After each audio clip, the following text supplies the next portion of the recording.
출애굽기 2장 15절에서 22절 말씀.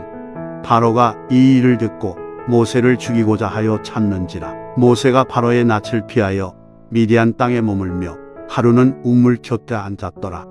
미디안 제사장에게 7단이 있었더니 그들이 와서 물을 기로 구유에 채우고 그들의 아버지의 양떼에게 먹이려 하는데 목자들이 와서 그들을 쫓는지라. 모세가 일어나 그들을 도와 그 양떼에게 먹이니라. 그들이 그들의 아버지 루우엘에게 이를 때에 아버지가 이르되 너희가 오늘은 어찌하여 이같이 속히 돌아오느냐. 그들이 이르되 한 애굽 사람이 우리를 목자들의 손에서 건져내고 우리를 위하여 물을 기로 양떼에게 먹였나이다. 아버지가 딸들에게 이르되 그 사람이 어디에 있느냐. 너희가 어찌하여 그 사람을 버려두고 왔느냐. 그를 청하여 음식을 대접하라 하였더라.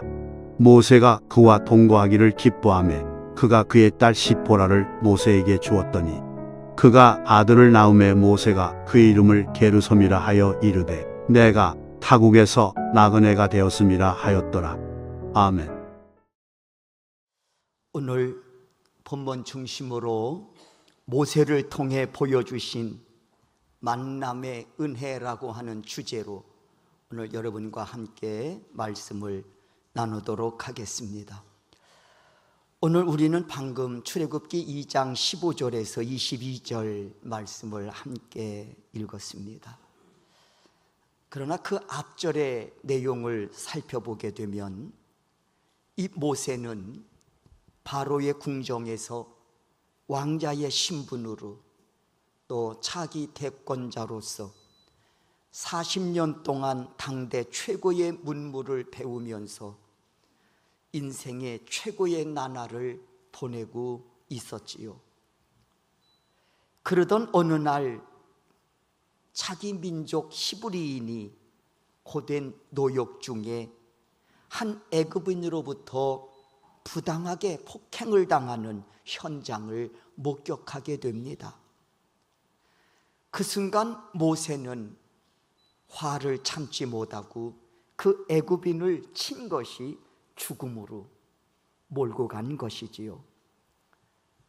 그래서 오늘 본문은 이렇게 시작합니다. 이 사실을 알게 된 바로 왕이 모세를 죽이고자 하되 모세는 두려운 나머지 미디안 광야로 도망을 치게 되었다는 겁니다. 이로 인하여 모세는 하루아침에 호화롭고 안락한 궁정 생활에서 척박하고 황량한 광야의 생활로 곤두박질 친 것이지요. 뿐만 아니라 왕자의 신분에서 그리고 차기 대권자의 신분에서 도망자의 신분으로 추락하게 된 겁니다. 그런데 놀라운 것은 이렇게 한순간에 나락으로 떨어진 기가 막힌 모세의 인생사에 하나님의 의로운 손길이 분주하게 움직이고 계시다고 하는 사실입니다. 그렇게 분주하게 움직이는 하나님의 손길을 통해 깨닫게 하시는 은혜가 있지요. 한순간 나락으로 떨어진 이 모세의 인생 속에서 한 줌의 희망의 빛을 보게 하신다는 겁니다. 저는 오늘 본문 중심으로 이런 기가 막힌 절박한 상황에 처한 모세의 생애 속에 하나님께서 개입하셔서 그 지경에서 건져내실 뿐만 아니라 그를 통해 구원의 역사를 써가게 하시는 하나님의 놀랍고 기가 막힌 섭리에 대해서 말씀을 드리려고 합니다. 바라기는 이 말씀 속에서 오늘 나 자신에게 베푸신 은혜 그리고 앞으로 베풀어 주실 하나님의 놀라운 은혜를 발견하고 감사하실 수 있는 귀한 시간 되실 수 있기를 주의 이름으로 축원합니다. 16절을 한번 보실까요? 우리 16절 다 같이 함께 읽겠습니다. 미디안 제사장에게 7달이 있었더니 그들이 와서 물을 기로 구유에 채우고 그들이 아버지의 양떼에게 먹이려 하는데, 광야로 도망쳐 나온 모세, 하루는 우물 곁에 앉아 절망과 탄식으로 시간을 보내고 있을 때, 마침 그곳으로 미디안 제사장 7딸들이 구유에 물을 채우고 양떼에게 물을 먹이려고 찾아온 겁니다. 모세가 하나님의 섭리 속에서 미디안 족장 이드로의 7딸들과의 만나는 순간입니다. 그런데 그때에 이 우물가에서 소동이 일어납니다. 17절이지요. 우리 17절 말씀을 읽겠습니다. 읽습니다. 목자들이 와서 그들을 쫓는지라. 모세가 일어나 그들을 도와 그 양떼에게 먹이니라. 그렇습니다. 미디안 제사장 이드로의 딸들이 자신들이 돌보는 양떼들에게 물을 먹이려고 할 때에 뒤늦게 도착한 다른 목자들이, 말이 목자지 사실은 불량배들이지요, 다른 목자들이 횡포를 부르면서 이 우물물은 자신들이 돌보는 양들이 먹기에도 부족하다고 하면서 급기야 먼저 온 이 제사장들의 딸들을 쫓아내려 하는 겁니다. 이 옆에서 누가 지켜보고 있습니까? 모세입니다. 이 광경을 지켜보고 있던 이 모세가 미디안 제사장들의 딸들을 도와서 안전하게 그녀들이 돌보는 양떼에게 물을 먹이도록 도와준 것이지요. 말하자면 불량배들을 쫓아낸 거예요. 그리고 먼저 와서 물을 먹이려고 한 이 미디안 제사장들의 딸들에게, 그들이 돌보는 양떼들에게 물을 먹이도록 도와주었다는 것이지요. 여러분, 이 부분에서 주시는 교훈이 있습니다. 그것은 만남을 주관하시는 하나님은 그 만남을 통해서 상대방에게 선한 영향력을 끼치는 사람으로 사용하시기를 원하신다고 하는 사실입니다. 그런데 사실 대부분의 사람들은 이런 생각을 하기 쉽습니다. 선한 영향력을 끼치는 사람으로 살아가려면 내가 남보다 좀 신분이 좀 높거나, 아니면 남보다 더 많은 것을 손에 쥐고 있어야 그리할 수 있다고 생각하기가 쉬워요. 그래서 이렇게 말하지요. 그래, 나도 남들에게 선한 영향력을 끼치며 살고 싶어.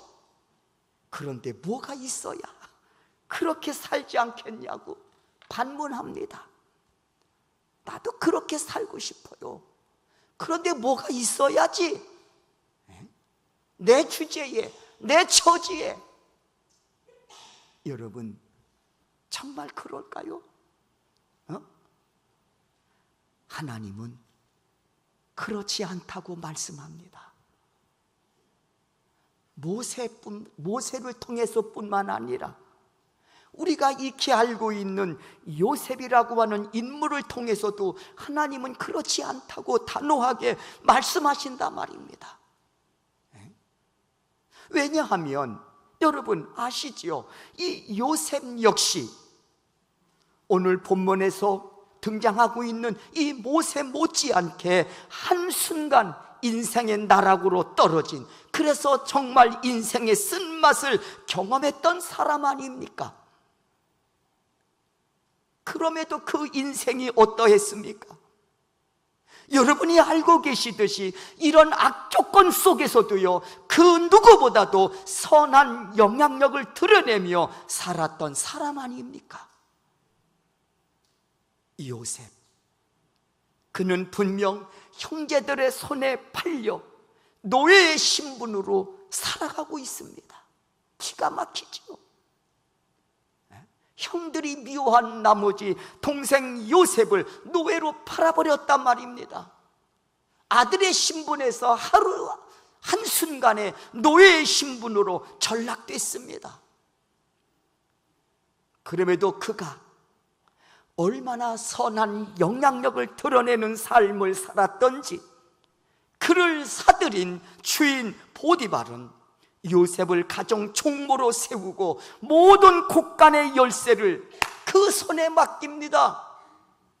이유가 뭘까요? 이유는 분명합니다.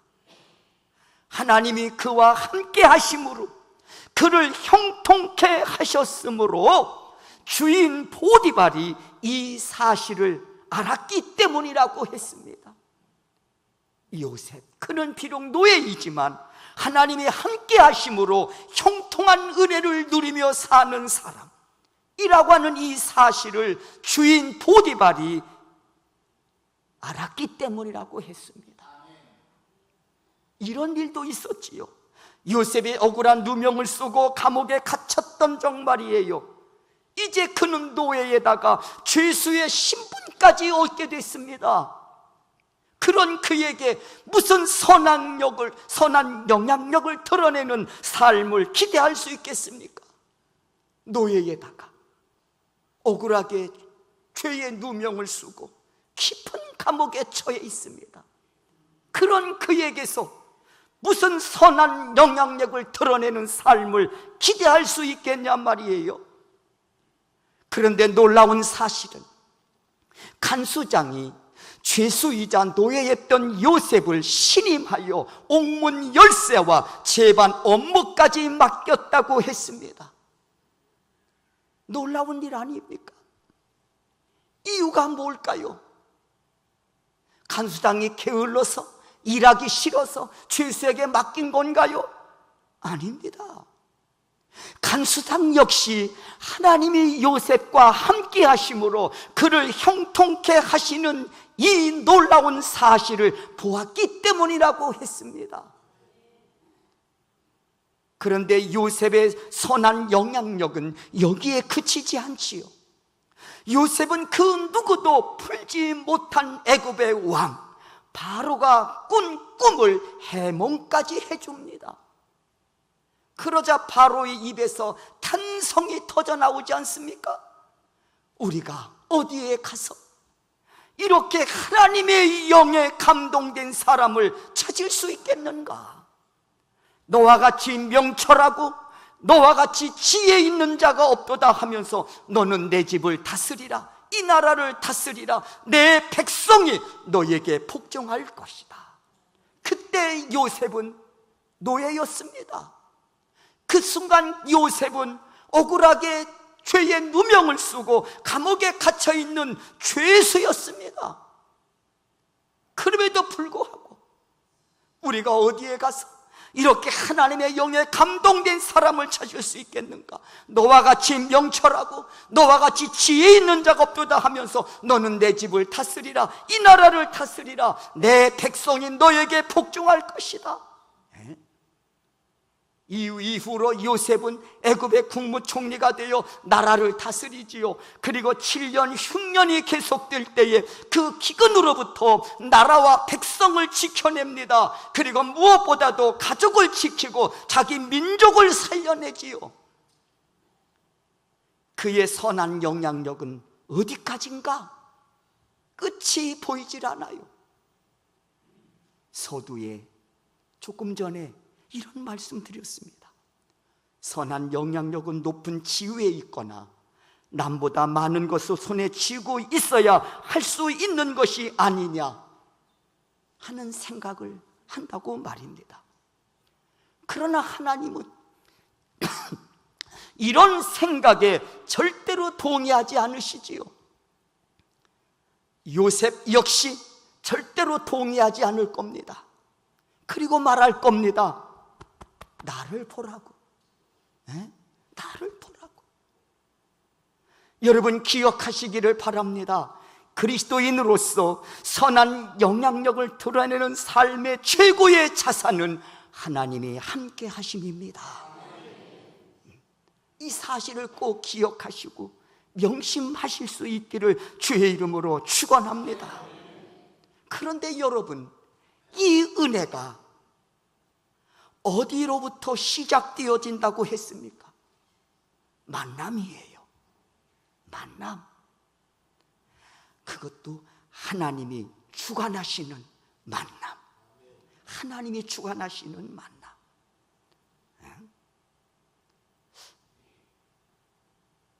여러분, 염려해 주시고 기도해 주신 덕분에 모든 일정을 잘 마치고 돌아왔습니다. 우리가 선교지로 삼는 곳이 현지 교회도 있지만 보육원도 있지 않습니까? 우리가 두 군데 이번 8월에 단기 선교팀이 나가서 섬겼던 곳이 보육원이 두 군데인데, 우리가 처음 시작했던 보육원, 지금 그 아이들이 24명이에요. 이 아이들의 한 사람 한 사람 개개인의 사연을 듣다 보면 참 가슴 아프지 않을 수가 없습니다. 여기에 왜 들어오게 되었는가라고 하는 그 과정들을 이렇게 이야기를 해 주실 때, 시간이 날 때 가끔 이제 사모님이 말씀을 해 주시는데 참 가슴이 아픈 그런 사연들을 갖고 있는 친구들이 참 많아요. 그럼에도 불구하고 이제 제가 이렇게 인도하시는 목사님들이나 또 여러분도 마찬가지겠지만 선교지를 돌면서 가장 은혜 받는 곳을 우리가 선택하라고 한다면 아마 대부분 우리 목사님들도 그러셨고 여러분도 아마 그리하시겠습니다만은 보육원을 치시더라고요. 아이들하고 함께 예배를 들으면서 이 느낌이라는 게 있잖아요. 두 가지를 말씀하시더라고요. 예배 드리는 그 모습 보면서 참 은혜가 된다. 그리고 아이들의 그 얼굴의 그 모습 속에서 밝은 그 모습을 보면서 또 은혜가 되는 거예요. 가슴 속에는 다 참 그 말 못할 사연들을 품고 있을 텐데 그럼에도 불구하고 그 아이들이 지내는 모습들이나 예배드리는 모습들이나 또 우리를 대하는 모습에서 너무 밝다는 것이죠. 이번에 또 이렇게 식사하면서 사모님이 목사님, 이 아이도 학교에서 공부를 탑이에요. 얘도 탑이에요. 얘도 24명 중에 탑으로 달리는 친구들이 4명이나 있더라고요. 4명이. 그것은 물론 공부를 잘해서도 참 감사하고 귀한 일이지만 그만큼 그들이 안정된 생활 속에서 지내고 있다는 것이고, 그리고 안정된 생활 속에서 이들이 학업에 열중하고 있다는 모습 아닐까 싶습니다. 거기에 중심에 누가 계시냐? 목사님과 사모님이에요. 이분들이 그 고아원을 운영하는 분들이 아닙니다. 어떻게 보면 직원이에요. 원장님은 따로 있고 운영자도 따로 있고, 그리고 거기 안에서 회계, 재무를 담당하는 분도 따로 있고, 그러니까 사모님은 그냥 거기에 아이들을 영성 관리를 위해서 엄마 아빠 역할을 하기 위해서 들어가신 분들이에요. 그런데 그 목사님 친구분이 고아원 이제 거기에 들어가셔서 아이들을 아빠 역할, 엄마 역할 해주시는 또 친구 목사들이 있을 거 아니에요? 그분이 그러는 거예요. 이분들이 이 고아원에 들어오기까지 아이들이 짐승처럼 살았다고 그러더라고요. 그런데 와서 아이들에게 신앙을 집어주고 생활의 안정을 찾고, 참 하면서 그런 생각을 했습니다. 이들이 아픈 기막힌 그런 사연들을 가슴에 품고 있지만 또 이들에게 하나님께서 목사님과 사모님을 이 귀한 만남을 통해서 인생의 최고의 만남, 예수를 만나게 하셨으니 얼마나 이 사람들의 이 공동체 안에서의 이 만남이 얼마나 귀한가라는 생각을 해보게 됐습니다. 대부분의 아이들은 물론 부모님이 돌아가신 분도 있지만 살아 계심에도 불구하고 이 고아원에 맡겨진 친구들이 많아요. 생각보다.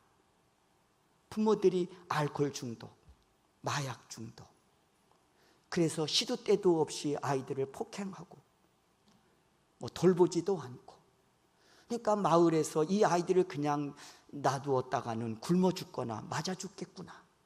그래서 고아원에 맡긴 친구들이 굉장히 많아요. 그러니 이들의 가슴속에 얼마나 큰 아픔의 응어리가 있겠냐 말이에요. 그럼에도 불구하고 그 밝게 지내는 모습이 어떻게 보면 감동이기도 하지만 또 어떤 면은 충격으로, 야, 그렇게 아픔을 딛고 어떻게 이렇게 밝게 이들이 생활하고 있을까? 그리고 그 속에서 이들이 생활의 안정을 얻고 또 학업의 열중에서 이 24명 중에 4명이 탑으로 또 이렇게 좋은 성적을 가지고 공부하고 있을까? 중심이 뭐냐? 이들이 목사님과 사모님을 만나고, 그리고 이 두 분을 통해 인생의 최고의 만남, 바로 예수 그리스도를 만났기 때문이 아니겠느냐는 겁니다. 캄보디아에서 목사와 사모의 신부는 진짜 별 볼 일 없습니다. 불교 국가니까 더더욱. 말씀드렸잖아요.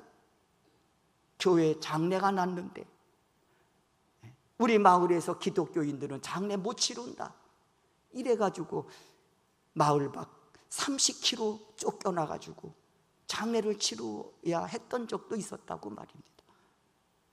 물론 마을이 다 그런 건 아니지만 또 그렇게 유독 핍박하는 마을도 있단 말입니다. 그러니 그 상황 속에서 목사의 신분으로, 사모의 신분으로 복음을 전하면서 사역을 감당한다고 하는 것이 얼마나 어렵겠습니까? 그럼에도 불구하고 하나님이 세워주신 사역의 장에서 이렇게 선한 영향력을 끼쳐가는 그런 모습들을 보게 되었습니다. 그리고 이로 인해서 아이들은 그 슬픔 속에서 인생의 최고의 만남, 예수를 만남으로써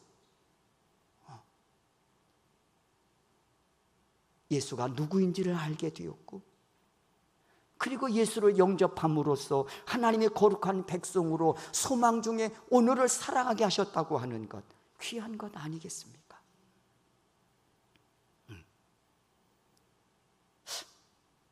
그러면서 이야기 중에 그 목사님이 그런 말씀을 하시는 거예요. 우리가 사역 중에 참 외롭게 사역을 하고 있는데 그 사역 가운데에 소명교회를 만났다고 하는 것이 참 우리에게는 큰 축복이다. 얼마나 귀한 고백입니까? 그리고는 우리 8월에 선교단원들이 식사를 마치고 비행기를 타기 직전에 음식점에서 잠깐 평가회를 가졌던 적이 있었지요. 그때 마지막으로 우리와 함께 선교 사역을 동행하며 도왔던 목사님에게 좀 어땠느냐, 함께 다니면서 이런 얘기를 하시더라고요. 지금은 우리가 소명교회의 도움을 받는 입장이지만 이번 다니면서 자기가 기도하는 것 중에 하나는 뭐냐면, 하나님, 우리 교회도 빨리 부흥과 성장을 통해서 우리도 도움을 받는 교회가 아니라 정말 복음이 필요한 곳에, 그리스도의 사랑이 필요한 곳에 귀하게 쓰임 받을 수 있도록 하나님께서 우리 교회를 성장시켜 주십시오. 기도했다는 겁니다. 소명교회를 하나님이 세우시고 또 선한 영향력을 드러내는 그 자리에 또 우리 소명교회 하나님이 이렇게 귀히 사용하고 계시다고 하는 것, 감사하지 않을 수 없습니다. 이 은혜가 어디로부터 시작되었다고요? 만남입니다. 목사와 사모와 아이들의 만남, 그리고 그 교회와 또 그 사람들과 우리 성령교회의 만남, 그리고 무엇보다도 이 만남은 뭡니까? 하나님이 주관하시는 만남이죠. 모세 역시 절박한 심정으로 광야로 도망쳐 나왔습니다. 하나님의 섭리 가운데에 제사장의 딸을 만나게 하셨습니다. 그리고 하나님은 그 만남을 통해서 그의 인생을 풀어가기를 시작하시지요. 왜냐하면 그 만남을 통해 모세는 그 중에 한 사람이었던 여인 십보라와 결혼을 하여 가정을 꾸렸기 때문입니다. 그리고 그 가정을 꾸리고 위로받았다고 했습니다. 그리고 모세는 가정을 꾸린 지 40년이 되던 어느 날, 그날 또 호렙산에서 장인 이드로의 양을 치고 있다가 인생의 최고의 만남을 경험하게 됩니다. 바로 하나님과의 만남이지요. 이에 관한 기사가 출애굽기 3장에 기록되어 있습니다. 그 다음 장이지요. 하나님은 이 만남을 통해서 모세로 하여금 자신이 왜 살아야 하는지 삶의 의미를 찾게 하시고 소명의 사람으로 거듭나게 하셨습니다. 출애굽기 3장 2절입니다. 우리 다 같이 함께 이 말씀을 읽겠습니다. 읽습니다. 여호와의 사자가 떨기나무 가운데로부터 나오는 불꽃 안에서 그에게 나타나시니라. 하나님의 모세를 만나주시는 순간입니다. 그리고 10절입니다. 다 같이 읽겠습니다. 이제 내가 너로 바로에게 보내요 너에게 내 백성 이스라엘 자손을 애굽에서 인도하여 내게 하리라. 만남을 통해서 하나님께서 모세에게 사명을 주시는 순간입니다. 그러고 보니 만남 속에도 하나님의 은총이 있고 사명을 주시는 이 사건 속에서도 하나님의 은총이 보입니다. 사명은 하나님께서 앞으로 이루려고 하시는 거대한 프로젝트, 이 구원의 역사의 현장에 모세를 세워서 그 귀한 일을 진행하시겠다고 하는 겁니다. 여러분, 대중 가수가 부른 만남이라고 하는 노래가 있지요. 그 가사에 이런 내용이 있습니다. 우리 만남은 우연이 아니야. 이상하다. 죄송합니다. 이게 음이 이상해졌습니다. 우리의 만남은 우연이 아니야. 이렇게 대중가요를 통해서도 만남을 소중히 생각하고 있지 않습니까? 그런데 여러분, 하물며 먹다 죽을 인생사에서 하나님이 주관하심으로 그 만남이 이루어지고 한 걸음 더 나아가서 하나님의 거룩한 사명이 주어지는 만남일진데 그 만남이 얼마나 소중하고 귀한 만남이겠느냐 말입니다. 서두에 이런 말씀을 드렸습니다. 절박한 심정으로 광야로 도망쳐 나온 모세의 생애 속에 하나님은 만남이라고 하는 사건을 통해서 그의 인생을 복되게 풀어 가신다고 말입니다. 그러므로 사랑하는 성도 여러분, 절망 중에 있던 모세가 미디안 광야에서 제사장 7딸을 만나 그 중에 한 여인을 택해 가정을 꾸린 것, 만남을 통해서 하나님이 주신 은혜입니다. 그렇죠.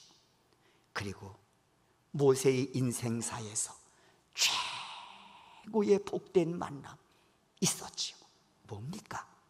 호렙산에서 하나님께서 그를 만나 주신 겁니다. 모세의 인생사에서 최고의 복되고 복된 만남의 사건이었지요. 그렇다면 사랑하는 성도 여러분, 이 복된 만남은 모세에게 국한된 사건입니까? 아니지요. 이 복된 만남은 오늘 우리에게도 이미 베푸신 은혜이고 또 앞으로 베푸실 은혜가 이 만남 속에 담겨 있음을 믿습니다. 하나님은 우리에게도 이 만남을 통해 최고의 복 주시기를 원하시고 소원하고 계시다는 겁니다. 그렇다면 하나님이 우리에게 베푸신 최고의 은혜는 뭐냐? 당연히 우리가 예수를 만나 그분을 나의 구원자로 영접함으로써 죄악으로 멸망당할 수밖에 없던 우리에게 영생의 복을 주신 은혜인 줄로 믿습니다. 그렇습니다. 우리는 예수 그리스도를 만나서 죄 사함을 받았습니다. 그리고 하나님의 자녀 되어 천국의 상속자로 우리가 살아가고 있습니다. 이뿐만이 아닙니다. 사명을 통해 주어지는 상급을 소망 중에 바라보며 살게 하셨습니다. 이 상급은 장차 사명자들에게 베풀어 주실 은혜입니다. 바울은 옥중서신 빌립보서 3장 14절을 통해서 이렇게 선언하고 있습니다. 다 같이 한번 우리가 빌립보서 3장 14절 말씀을 읽겠습니다. 읽습니다. 표대를 향하여 그리스도 예수 안에서 하나님이 위에서 부르신 부름의 상을 위하여 달려가노라. 이에 예수님도 말씀하십니다. 계시록 22장 12절이지요. 다 같이 이 말씀도 읽습니다. 읽겠습니다. 보라, 내가 속히 오리니 내가 줄 상이 내게 있어 각 사람에게 그가 행한 대로 갚아주리라. 아멘. 사랑하는 성도 여러분, 우리는 누가 뭐라 해도 예수 그리스도를 구원자로 영접함으로써 죄 사함과 더불어 천국 백성 되었습니다. 그리고 사명자로 세움받아 그날에 내게 주실 영원한 상급을 소망 중에 바라보며 살게 하셨습니다. 소망합니다. 이 귀한 은혜 놓치지 않고 여러분 모두가 최후 승리자가 돼서 이 구원의 은혜, 이 영원한 상급의 은혜의 주인공이 되실 수 있기를 주의 이름으로 축원합니다.